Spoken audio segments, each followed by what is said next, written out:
దేవుని ప్రియమైన బిడ్డలారా, ప్రభువైన యేసుక్రీస్తు వారి నామములో మీ అందరికీ నా హృదయపూర్వకమైన వందనాలు. దేవుని బిడ్డలారా, మీడియా ద్వారా దేవుని వాక్యాన్ని ఎంతమంది ఆలకిస్తున్నారో వారందరినీ దేవుడు బహుగా దీవించునుగాక. ఎందుకంటే వాక్యము దేవుడై ఉన్నారు, దేవుడు వాక్యమై ఉన్నారు. కనుక వాక్యాన్ని మనం ఎంతవరకు విని గ్రహించగలుగుతామో అంతవరకు మన యొక్క పరలోకపు తండ్రి యొక్క ప్రణాళికను, మన పట్ల ఆయన కలిగి ఉన్న ఉద్దేశాన్ని మనం గ్రహించగలం. ప్రియబిడ్డలారా, ఈరోజు దేవుని యొక్క వాక్యాంశము చింతపడకుడి అనే అంశం మీద దేవుని మాటలు మనం ధ్యానం చేయబోతున్నాం. దేవుని వాక్యానికి వెళ్ళే ముందుగా చిన్న ప్రార్థన కూడా చేసుకుందాం. పరిశుద్ధాత్మ దేవుని సహాయాన్ని మనం కోరుకుందాం. పరిశుద్ధాత్మ దేవా, మా యేసుక్రీస్తు ప్రభువా, వందనాలయ్యా. త్రియేక దేవా, మీకు స్తోత్రాలు. ఇద్దరు ముగ్గురు మీ నామంలో ఎక్కడ కూడి ఉందరో మా తండ్రి నాయన వారి మధ్య ఉందని సెలవిచ్చిన మా ప్రియ ప్రభువా, మాతో మాట్లాడండి. వినే చెవి, గ్రహించే హృదయం ప్రతి ఒక్కరికి ఇప్పుడే దయచే నాయన. నీ బిడ్డలు మీ స్వాధీనపరచుకోండి. యేసుక్రీస్తు వారి నామములో అడుగుచున్నాను తండ్రి, ఆమేన్. దేని బిడ్డలారా, చింతపడకుడి. చింత కోసం ప్రభువైన యేసుక్రీస్తు వారు మనతో చాలా విషయాలు చెప్పారు. ఈ చింత మన ఆత్మీయ జీవితానికి ఏమాత్రం కూడా ఇది మంచిది కాదు. ఈ చింత అనేది మన ఆత్మీయ జీవితాలకు చాలా ప్రమాదకారి. కొన్నిసార్లు చింత అది మేలు కోసం ఉపయోగించవలసి ఉంది, కానీ అదే చింత ఉపయోగించకూడని వాటికి ఉపయోగిస్తే అది మన ఆత్మీయ జీవితాలకు ఎంతో నష్టాన్ని, కష్టాన్ని కలిగిస్తూ ఉంటుంది. మన ఇళ్లలో చాకులు, కత్తిపేటలో ఉంటూ ఉంటాయి. అవి మేలు కోసం, కూరగాయలు కోయడానికి, ఫ్రూట్స్ కట్ చేయడానికి, ఇలా కొన్ని అవసరతలకు వాడతాం. కానీ వాటిని దుర్వినియోగం చేసేవాళ్ళు చాలామంది ఉన్నారు.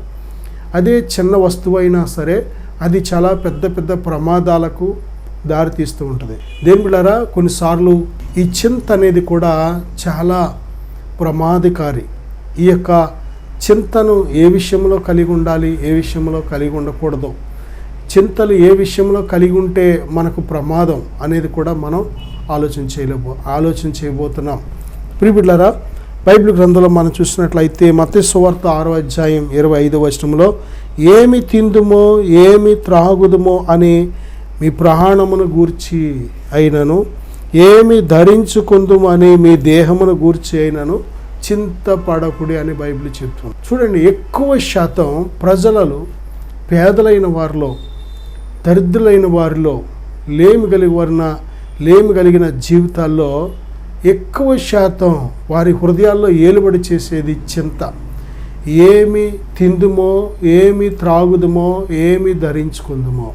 ఇది ఎందుకంటే ఇవి బేసిక్ అవసరతలు, మనకు కావలసిన చాలా ప్రాథమికమైన, చాలా ప్రాముఖ్యమైన అవసరతలు. ఈ అవసరతలో తప్పనిసరిగా తీర్చబడాలి. ఈ అవసరతలకు కావలసిన ధనం మనం కష్టపడి సంపాదించుకోవాలి. ఒక్కొక్కసారి మనం కష్టపడినా సరే, ఒక్కోసారి మనం ఎంతో ప్రయాసపడినా సరే, కనీస అవసరతలు కూడా చాలని కుటుంబాలు ఎన్నో ఉన్నాయి.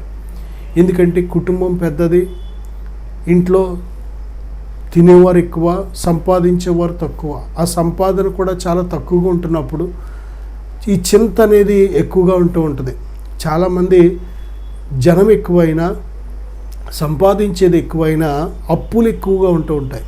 చాలాసార్లు ఆ వడ్డీలకో, ఆ టెండర్లకో, లేక ఆ రుణాలకి కడుతూ ఉంటుంటే ఇంకా వీరికి తినడానికి వచ్చేటప్పటికి ఏమీ ఉండదు. ఏదైనా ఒక అవసరత వచ్చిందంటే అవసరతకు మళ్ళీ అప్పు చేయాలి. అటువంటి పరిస్థితి. దేని బిడ్డలారా, అందుకే ప్రభు చెప్తున్నారు కదా, ఏమి తిందుమో, ఏమి త్రాగుదుమో, ఏమి ధరించుకుందుమని చింతింపకుడి. నా సహోదరుడా, సహోదరి, దేవుడు మన తండ్రి. ఆయన మన పరలోకపు తండ్రి. ఈ లోకంలో మనకు తల్లి, తండ్రి ఎలాగైతే ఉన్నారో అలాగే ఆయన మన పరలోకపు తండ్రి. ఆ తండ్రి మన పట్ల పూర్తి బాధ్యత కలిగి ఉన్నాడు. ఆయన మన పట్ల ఎంతో ప్రేమ కలిగి ఉన్నాడు. మన పట్ల ఎంతో ఆప్యాయత, అనురాగాన్ని కలిగి ఉన్నాడు. మనము, బైబిల్ చెప్తుంది కదా, మీరు చెడ్డవారయ్యుండి మీ పిల్లలకు మంచి ఈవులనియ్యని ఎరిగి ఉండగా మీ పరలోకమందున్న తండ్రి తన్ను అడుగు వారికి అంతకంటే మంచి ఈవులనిచ్చును కదా. దేని బిడ్డలారా, మత్తయి సువార్తలో ప్రభు చెప్తున్నారు 6వ అధ్యాయంలో మీరు అడగక మునిపే మీకు అక్కరగానున్నవేవో మీ పరలోకపు తండ్రికి తెలియను. ఇవన్నీ మీకు కావాలనని మీ పరలోకపు తండ్రికి తెలియను. దేవునికి నీకు ఏమి కావాలో తెలుసు.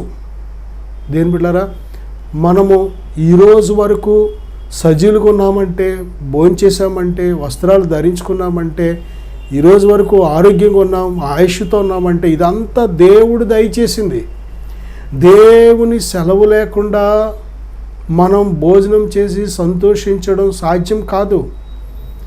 మన పిల్లల పట్ల మనం ఎంతో బాధ్యత కలిగి ఉన్నప్పుడు పరలోకపు తండ్రి ఆయన పిల్లలమైన మన పట్ల ఎంత బాధ్యత కలిగి ఉంటాడు.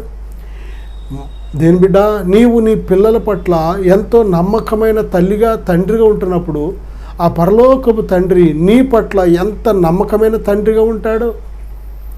దేవుని మీద అనుమానం ఉంచవలసిన పని లేదు. దేవునిని నువ్వు అనుమానపడవలసిన పని లేదు. దేవుని ఏమాత్రము కూడా నువ్వు అనుమానించక్కర్లేదు. దేని బిడ్డలారా, ఎందుకంటే ఆయన అంత బాధ్యత కలిగిన పరలోకపు తండ్రి.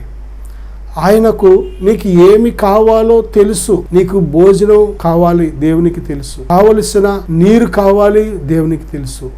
నీకు గాలి కావాలి, దేవునికి తెలుసు. నీకు వస్త్రాలు కావాలి, దేవునికి తెలుసు. నీవు నివాసం చేయడానికి ఒక నివాసం కావాలి, ఒక నీడ కావాలి, దేవునికి తెలుసు. నీకు ఆరోగ్యం కావాలి, దేవునికి తెలుసు. నీకు డబ్బు కావాలి, దేవునికి తెలుసు. అన్నీ తెలుసని ఆయన మౌనంగా ఉండట్లేదు. ఆయన దేని బిడ్డలారా, మత్తయి సువార్తలో మనం చూసినట్లయితే నీతిమంతుల మీదను మంచివారి మీదను చెడ్డవారి మీదను కూడా తన సూర్యుడిని ఉదయింపచేసి తన వెలుగును ప్రసరింపచేస్తున్నాడు. చూడండి, ఆయనకు వారు వీరనే తారతమ్యం లేదు. నువ్వు ఆయనను నమ్మినా నమ్మకపోయినా, ప్రేమించినా ప్రేమించకపోయినా, నువ్వు ఆయనను విశ్వసించినా విశ్వసించకపోయినా, నువ్వు ఆయన దగ్గరకు వచ్చినా రాకపోయినా, సృష్టించినందుకు ఆయన బాధ్యత. 5వ అధ్యాయం మత్తయి సువార్త 5వ అధ్యాయం 45వ వచనంలో ఆయన చెడ్డవారి మీదను మంచివారి మీదను తన సూర్యుని ఉదయింపచేసి నీతిమంతుల మీదను అనీతిమంతుల మీదను వర్షము కురిపించుచున్నాడు. అందుకే దేవుడు పరిపూర్ణుడు. దేని బిడ్డారా, దేవుడు పరిపూర్ణమైన ప్రేమ కలిగిన దేవుడు. పరిపూర్ణత అంటే మంచివారిని చెడ్డవారిని కూడా ప్రేమించడం. పుట్టించిన దేవుడు వీరు చెడ్డవారు కదా అని వారికి ఆహారం లేకుండా చంపడం, వీరు చెడ్డవారు కదా అని వారికి నీరు లేకుండా చంపడం, వీరు చెడ్డవారు కదా అని వారిని గాలి లేకుండా చంపడం, వీరు చెడ్డవారు కదా అని వారిని చీకట్లో ఉంచడం, అది దేవుని మనసు కాదు. దేవుడు పరిపూర్ణమైన ప్రేమ కలిగిన దేవుడు. ఆయన అందరినీ కూడా ఒకేలాగా ప్రేమిస్తున్నాడు. మనం ఆయన్ని తెలుసుకోక, ఆయన ప్రేమ ఏంటో తెలుసుకోక, ఆయన వాత్సల్యత ఏంటో తెలుసుకోక, ఆయన ప్రణాళిక ఏంటో తెలుసుకోక చాలాసార్లు ఆయన మనస్సు మనకు అర్థమవుకే అపార్థం చేసుకుంటూ ఉంటాం.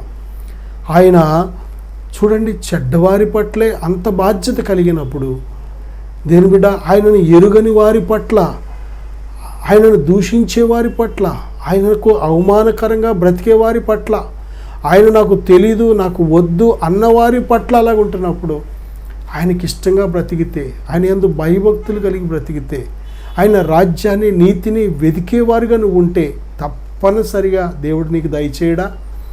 నా సహోదరుడా సహోదరి, దేవుని దగ్గరికి వచ్చి మనం మొట్టమొదటి ఏమడుగుతూ ఉంటామంటే, ప్రభువా నాకు తిండి లేదు, తిండి దయచేయి, బట్టలు లేవు, బట్ట దయచేయి, ఇల్లు లేదు, ఇల్లు దయచేయి. మంచిదే, కానీ దానికంటే మనం అడగవలసింది ఒకటి ఉంది. అది అడిగినట్లయితే వీటి కోసం అసలు అడగవలసిన పనే లేదు. ఎందుకంటే లింకు చేశాడు దేవుడు. ఆయన రాజ్యమును నీతిని మొదట వెదకండి, అప్పుడు అవన్నీ మీకు అనుగ్రహించబడును. నువ్వు అడగకుండానే, ఎందుకంటే ఆయనకు తెలుసు కాబట్టి, నీకు ఏమి కావాలో తెలుసు కాబట్టి, నా సహోదరుడా సహోదరి, నువ్వు ఎప్పుడైతే ఆయన నీతిని ఆయన రాజ్యాన్ని ఆయనను వెతుకుతావో అవన్నీ నీకు అనుగ్రహించబడతాయి. ఇది వాగ్దానం చేసిన ఆయన నమ్మదగిన దేవుడు. ఈ మాట వాగ్దానం చేసిన దేవుడు నమ్ముకొనదగిన సహాయకుడు. ఈ మాటలు వాగ్దానం చేసిన దేవుడు గొప్పవాడు. ఈ మాటలు వాగ్దానం చేసిన దేవుడు మంచివాడు. విడువని ఎడబాయిని వాడు ఆయన. దేవుని ప్రియమైన బిడ్డలారా, దేవుని మనసు మనకు తెలియకే చాలాసార్లు ఏడుస్తూ ఉంటాం, కలవరపడుతూ ఉంటాం, చింతపడుతూ ఉంటాం. ఈ చింత అనేది ఇంకా క్రొత్త సమస్యలను, అనారోగ్యాలను తీసుకొస్తూ ఉంటుంది. ఈ చింత వలన దేవుని స్తుతించలేవు, ఆరాధించలేవు, దేవుని సన్నిధిని అనుభవించలేవు.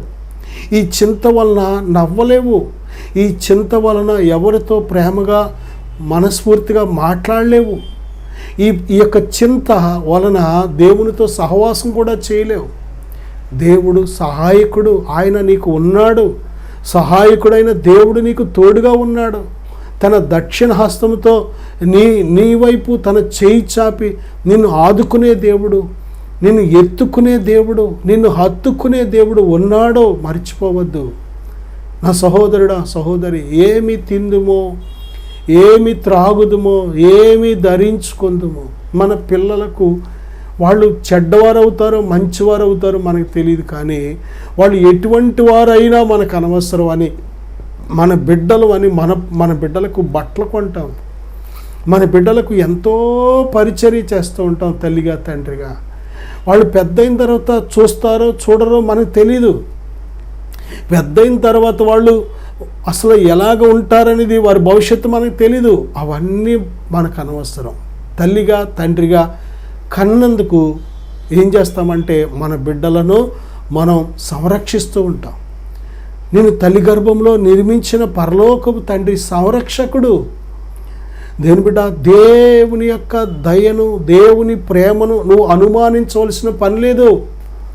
దేవుడు తప్పనిసరిగా నువ్వు అడుగుచున్న వాటికంటే, ఊహించిన వాటికంటే మంచి ఇవులిచ్చే దేవుడు ఆయన.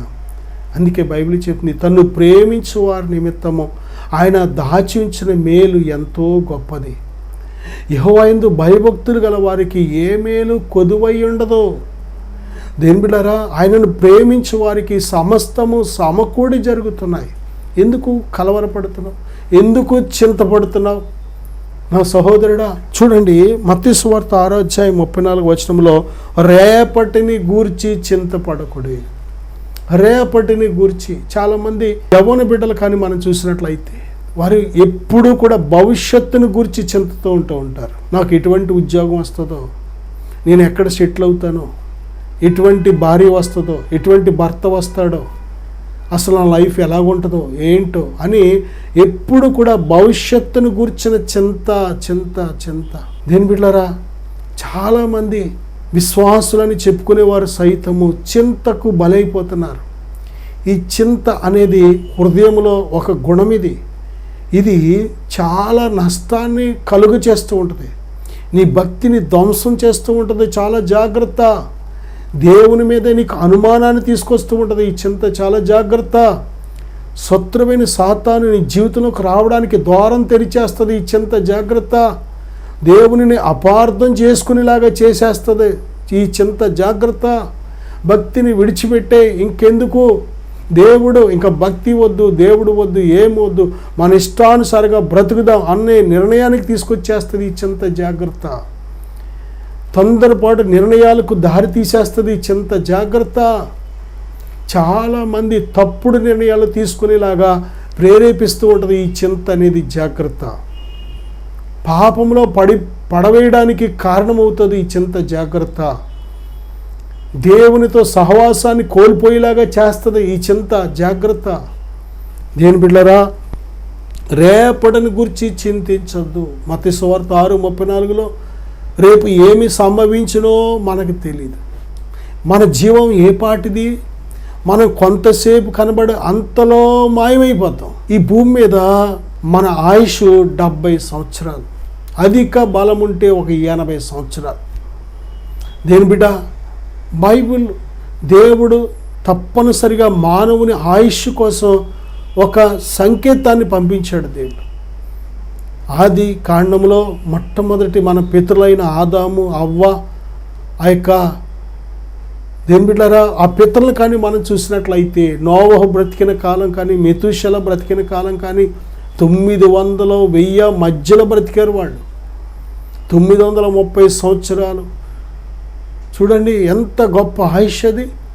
కానీ అప్పుడే ఆ నోవహు కాలంలోనే వారు పాపాన్ని మంచినీళ్ళుగా చేయడం వల్ల, దేవుని ఏమాత్రము దేవునికి భయపడకుండా దేవునికి విరోధమైన పాపపు కార్యాలు చేయడం వల్ల, శత్రువైన సాతానికి వారు హృదయాన్ని చోటివ్వడం వల్ల వారి ఆయుష్ దేవుడు 120 సంవత్సరాలకు తగ్గించాడు. 1000 సంవత్సరాలు సుమారు బ్రతకవలసిన మానవుడు 120 సంవత్సరాలకు పడిపోయింది. కానీ అదే ఆయుష్ ఇంకా ఇంకా ఇంకా ఇంకా మానవుడు పాపం చేయడం మానలేదు. దేవుని భయం అనేది ఏమాత్రము కూడా కలిగిలేడు. ఇంకా ఇంకా ఇంకా రెచ్చిపోవడం వల్ల మానవుడు దేవునికి విరోధంగా ఇంకా దేవుని గాయపెట్టేవాడిగా తయారవడం వల్ల దేవుడు ఆయుష్ తగ్గించాడు. ఇంకా 70, అధిక బలమున్న ఎడల 80 సంవత్సరాలు. కనుక ఈ జీవిత ఆయుష్కాలం ఆయాసం, ఇది ఆయాసంతో కూడింది. ఎంత ప్రయాసపడినా, ఈ లోకం అంతా సంపాదించినా సరే ఏదో ఒక దినం మనం ఈ లోకం విడిచిపెట్టేస్తాం. నా సహోదరుడా, సహోదరి, ఎలాగుంది నీ ఆత్మీయ జీవితం? ఒక్కసారి ఆలోచన చెయ్యి. దేవుడు ప్రేమాస్వరూపి. ఆయన నిన్ను శాశ్వతమైన ప్రేమతో ప్రేమిస్తున్నాడు. ఆయన నీ పట్ల కృప చూపించాలని ఆశపడుతున్నాడు. రేపటిని గూర్చి చింతించి నువ్వు ఏమీ చేయలేవు. దేని బిడ్డారా, మనం చింతించి నల్లగా ఉన్న వెంట్రుకను తెల్లగా చేయలేం, తెల్లగా ఉన్న వెంట్రుకను నల్లగా చేయలేం. ఒక్క సెంటీమీటరు ఎదగలేము, 1 సెంటీమీటరు తరగలేము. దేని బిడ్డారా, చూడండి, ఏది మన వల్ల కాదు, సమస్తము దేవుని వల్లే అనే విషయాన్ని మనం గ్రహించాలి. దేవునిని బట్టి మనం సమస్తము చేయగలము అనే విషయాన్ని మనం గ్రహించాలి. ఆయన లేకుండా మనం ఏమీ చేయలేము అనే విషయాన్ని మనం గ్రహించాలి. మానవుడు అనుకుంటున్నాడు, దేవుడు నాకు అక్కర్లేదు, దేవుడు లేకుండా నేను ఏదైనా చేయగలను అనుకుంటున్నాడు. చేయగలవు. ఏం చేయగలవు? లోకంలో టెక్నాలజీని డెవలప్ చేసుకోగలుగుతావు, మంచి భోజనం చేయగలుగుతావు, రకరకాల అందచందాలు ఈ లోకంలో సృష్టించగలుగుతావు. మానవుడు దేవునికి దూరంగా ఉండి ఏం చేయగలడు? దేని బిడ్డలారా, సమస్త సుఖభోగాలు అనుభవించగలడు. ఇంకేమైనా చేయగలడా? ఈ లోకమంతా సంపాదించిన ఏ క్షణము మానవుడి ప్రాణం పోతుందో తెలీదు. ప్రాణం పోయిన మరుక్షణమే సంపాదించినదంతా కూడా ఇక్కడే విడిచిపెట్టేయాలి. అధికారం విడిచిపెట్టేయాలి, ఆస్తిపాస్తులు విడిచిపెట్టేయాలి, మనుషులు విడిచిపెట్టేయాలి, దేహం విడిచిపెట్టేయాలి. ఈ కొద్ది జీవితానికి దేవుని మీద తిరుగుబాటు చేసి దేవుడు లేడు, దేవుడు నాకు వద్దు, దేవుడు అంటే నాకు ఇష్టం లేదు, ఎన్ని రకాలుగా మనల్ని సృజించిన దేవుని గురించి మనం మాట్లాడుతున్నాము. రేపు ఏమి జరుగుద్దో మనకు తెలీదు. దేని బిడ్డ, మనము కొంతసేపు కనబడి అంతలో మాయమైపోయి ఆవిరి వంటి వారు. ఎంత బలవంతుడైనా, ధనవంతుడైనా, అందచందములు కలిగిన వాడైనా, ఎంత తెలివితేటలు కలిగిన వాడైనా, ఎంత ఉన్నతమైన హోదా చదువు కలిగిన వాడైనా సరే ఆవిరిలాగా మాయమై వెళ్ళిపోతుంది. రేపు ఏమి జరుగుద్దో మనకు తెలియదు. అందుకే బైబిల్ చెప్తుంది మత్తయి సువార్తలోనే, ఏనాటి కీడు ఆనాటికి చాలు, ఏనాటి కీడు ఆనాటికి చాలు. ఏ రోజుకు ఆ రోజు మనం సిద్ధంగా ఉండాలి. ఏ రోజుకు ఆ రోజు భక్తి చేయాలి. ఏ రోజుకు ఆ రోజు దేవునితో నడవాలి. ఏ రోజుకు ఆ రోజు దేవుని సన్నిధిలో నిందారహితంగా మనం బ్రతకాలి. ఏ రోజుకు ఆ రోజు విశ్వాసంతో మనం బ్రతకాలి. ఎప్పటికప్పుడు విశ్వాసం, విశ్వాసం, విశ్వాసం. ఎందుకంటే నీతిమంతుడు విశ్వాసం మూలంగా జీవిస్తాడు. కీర్తన గ్రంథం 55వ అధ్యాయం 3వ వచనంలో, శత్రువుల శబ్దమును బట్టి, దుష్టుల బలాత్కారమును బట్టి చింత. శత్రువులు, ఈ లోకంలో ప్రతి మనిషికి కూడా శత్రువులు ఉంటారు. మనుషులు ఉంటారు, ఆత్మ సంబంధమైన శత్రువులు ఉంటారు, భౌతిక శత్రువులు ఉంటారు, ఆత్మ సంబంధమైన శత్రువులు ఉన్నారు. దేని బిడ్డలారా, ప్రాముఖ్యంగా మనం చూస్తే మన శత్రువు ఎవరు అంటే అపవాది, సాతాను, దురాత్మ, అనేక రకాల పేర్లతో పిలువబడుతున్నవాడు. వాడితో ఉన్న సమస్త దురాత్మల సమూహాలు ప్రతి మనిషికి కూడా శత్రువులే. ఈ శత్రువుని ఎలా జయించాలంటే బైబిల్ చెప్తుంది, దేవునికి లోబడి ఉండండి, అపవాదిని ఎదిరించండి, అప్పుడు వాడు మీ వద్ద నుండి పారిపోతాడు. నిజమే, దేవునికి లోబడడం ఒకటే మార్గం. దేవుని ఆత్మచేత నడిపించబడుతూ సాతాన్ని జయించడం ఒకటే మార్గం. శత్రువైన సాతాను కంటే బలవంతుడైన దేవుడు నీలో ఉంటేనే శత్రువుని జయించడం సాధ్యమవుతుంది. నా సహోదరుడా, రెండవ శత్రువు లోకం. ఈ లోకము దేవునిని ఎరుగలేదు కనుక నిన్ను కూడా ఎరుగదు. ఈ శత్రువు, ఈ లోకం అనే శత్రువుని జయించాలంటే కేవలము దేవుని మీద విశ్వాసం, దేవుని అందలి విశ్వాసమే నువ్వు లోకాన్ని జయించేలాగా చేస్తూ ఉంటుంది. మోషే పెద్దవాడైనప్పుడు ఐగుప్తు ధనము కంటే క్రీస్తు విషయమైన నింద గొప్ప భాగ్యమని ఎలాగెంచుకోగలిగాడంటే విశ్వాసము ద్వారా. యోసేపు యవ్వన వయసులో శరీర ఇచ్చలు ఎలా జయించాడు అంటే బైబిల్ చెప్తుంది, మూడో శత్రువు ఎవరో తెలుసా? శరీరం. మొదటి శత్రువు సాతాను, రెండవ శత్రువు లోకం, మూడో శత్రువు మన శరీర సంబంధమైన మనసు, శరీర సంబంధమైన క్రియలు. యోసేపు మంచి యవ్వన వయసులో ఎలా జయించాడో తెలుసా? దేవుని యందు భయము కలిగి. ప్రభు చెప్తున్నారు కదా గలతీ పత్రిక 5:16, ఆత్మానుసారముగా నడుచుకొనుడి, అప్పుడు మీరు శరీరేచ్ఛను నెరవేర్చరు. ఎలయనగా ఇవి ఒకదానికొకటి విరోధముగా ఉన్నవి. ఈ శరీర ఇచ్చలనే ఈ శత్రువుని జయించాలంటే దేవుని ఆత్మను ధరించుకోవాలి, ఆత్మానుసారముగా నువ్వు జీవించాలి. దేని ప్రియమైన బిడ్డలారా, మన శత్రువుల ముందు మనం విజయవంతులుగా నిలబడాలి అంటే సర్వాంగ కవచమైన దేవుడిచ్చు ఆయుధాలు ధరించుకోవాలి. ప్రియబిడ్డ, రక్షణ, సత్యము, విశ్వాసము, వాక్యము, పరిశుద్ధాత్మ, యేసుక్రీస్తు ప్రభువారి రక్తముతో కడగబడడం, ఆయన నామాన్ని ఎత్తిపట్టుకోవడం. దేని బిడ్డలారా, ఆయన ఇచ్చిన అనేక ఆయుధాలు ఉన్నాయి. ప్రార్థన, విజ్ఞాపన అనేది ఒక ఆయుధం. సమాధాన సువార్త వలన సమాధానం ఒక ఆయుధం, రక్షణ ఒక ఆయుధం, విశ్వాసం ఒక ఆయుధం, సత్యమని దట్టి ఒక ఆయుధం.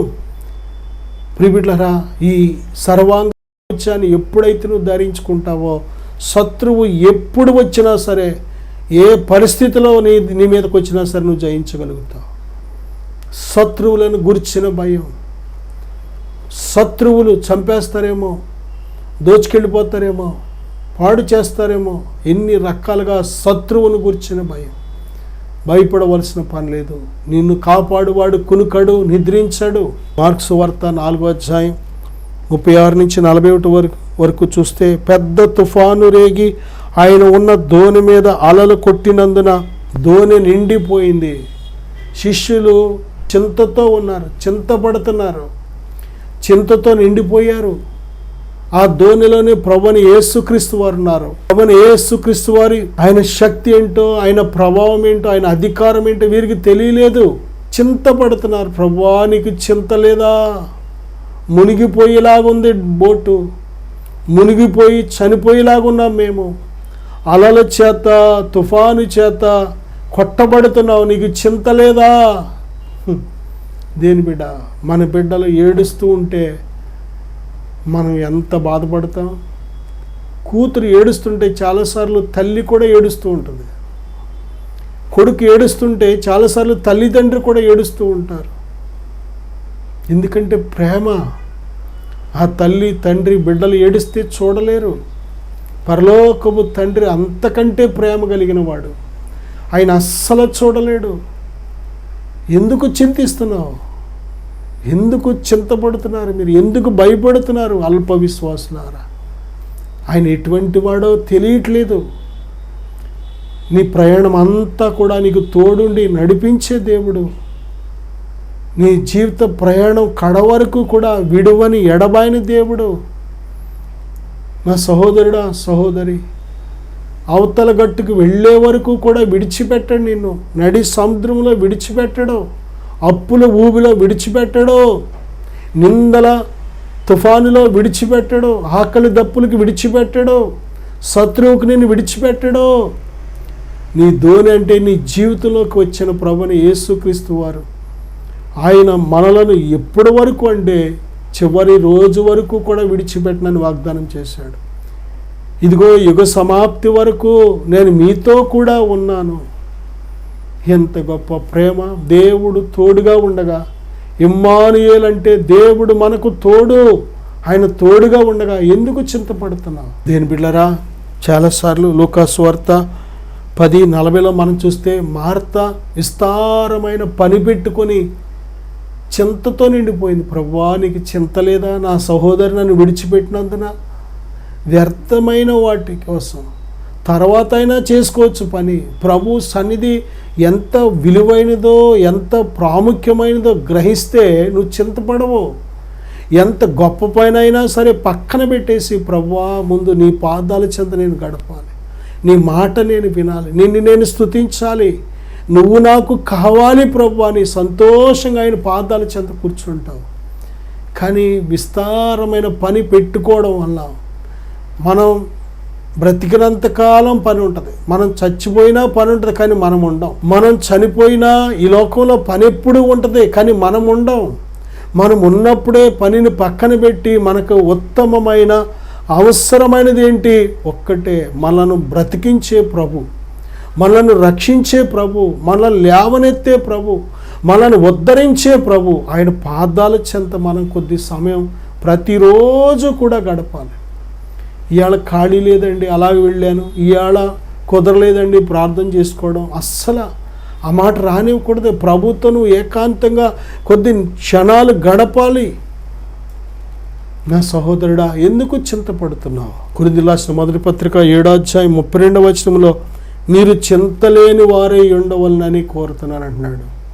చింత లేకుండానే మనం బ్రతకాలని దేవుడు ఆశపడుతున్నాడు. ఫిలిప్పీ పత్రిక 4:6 దేనిని గూర్చియో చింతపడకుడి గాని ప్రతి విషయంలోనూ ప్రార్థన విజ్ఞాపనముల చేత కృతజ్ఞతాపూర్వకముగా మీ విన్నపములు దేవునికి తెలియచేయుడి. పేతురు మొదటి పత్రిక 5:7 ఆయన మిమ్మును గూర్చి చింతించుచున్నాడు గనుక మీ చింత యావత్తు ఆయన మీద వేయుడి. నేను మీకోసం చిన్న ప్రార్థన చేస్తాను. పరిశుద్ధుడా, ఇదిగో నీ బిడ్డలు నాయన ఎవరు చింతతో నిండి ఉన్నారో విడిపించండి అయ్యా. వారి చింత యావత్తు మీ మీద వేయుటకు సహాయం దయచేయండి ఆయన. బలపరచండి అయ్యా. ఏ స్థితిలో ఉన్నారో ఆ స్థితిని మార్చగలిగిన వాడు నాయన. ఏ సంకటాలతో నలిగిపోతున్నారో ఆ సంకటాలు కుదర్చగలిగిన వాడు. వారి కన్నీరు తుడిచి నాట్యముగా సంతోషముగా మార్చగలిగిన వాడు తండ్రి నాయన. ఇదిగో నీ బిడ్డలను బలపరచండి, సంతోషంతో నెమ్మదితో సమాధానంతో నింపమని యేసుక్రీస్తు వారి నామములో ప్రార్థిస్తున్నాను తండ్రి. ఆమేన్. God bless you.